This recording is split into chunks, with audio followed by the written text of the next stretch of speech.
Sa Liwasan Bonifacio na sumusuporta sa tatay ko na binigay sa dayuhan at pinadala sa Netherlands doon sa ICC ng itong administrasyon na ito. Magandang araw sa inyo.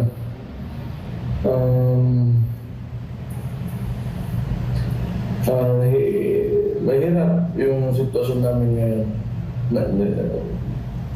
Gusto ko sana na nandyan ako. Yun nga lang, may binabantayan ako ng syudad itong Davao dahil ako ang alkalde dito ngayon, so hindi ako makapunta.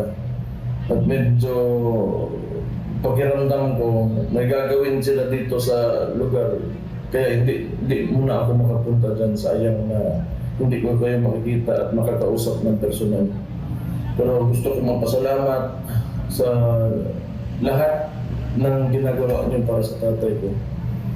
Gusto namin siyang makita na makabalik ng Davao at makauwi sa bahay niya, sa kwarto niya. Wala namang ibang gusto yung tatay ko kasi mag-birthday na ngayon 28, 80 anyos na yan. Yung gusto lang talaga namin sana na bumalik na nandyan pa, hindi yung humihinga pa. Kung may kasalanan man talaga siya, sana naman talaga, dahil Pilipino naman tayong lahat, dito na lang sana yun sa mga korte natin husgahan yung tatay ko. Masakit doon, hindi na namin nakikita ngayon. Kung magbibisita kami, pupunta ba kaming ibang bansa, kahirapan.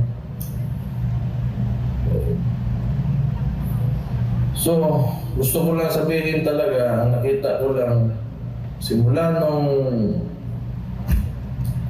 kang KOJC pa, yung Pastor Kibuloy, hanggang dito sa sa tatay ko, abusado talaga. Abusado, tapos ayaw dumaan sa saktong proseso. Medyo kailangan natin mag-ingat ngayong mga panahon na ito dahil kailangan natin tingnan yung sitwasyon ng maayos. Kasi ako, nakakarinig lang ako ng mga istorya ng Marcelo. Pero ngayon, hindi ko alam kung ito na ba yun. Pero sa nangyayari at nakikita ko at nararamdaman ko, para siyang Marcelo na naririnig ko noong panahon. Hindi pa naman kasi alam ko may mas mga grabe talaga at mga karumaldumal na mga nangyari doon. Pero itong Marcos Jr. gustong gayahin yung tatay niya na senior na ewan mo lang. Pero gusto ko lang na tingnan nyo ng maayos yung sitwasyon at mag-ingat kayo sa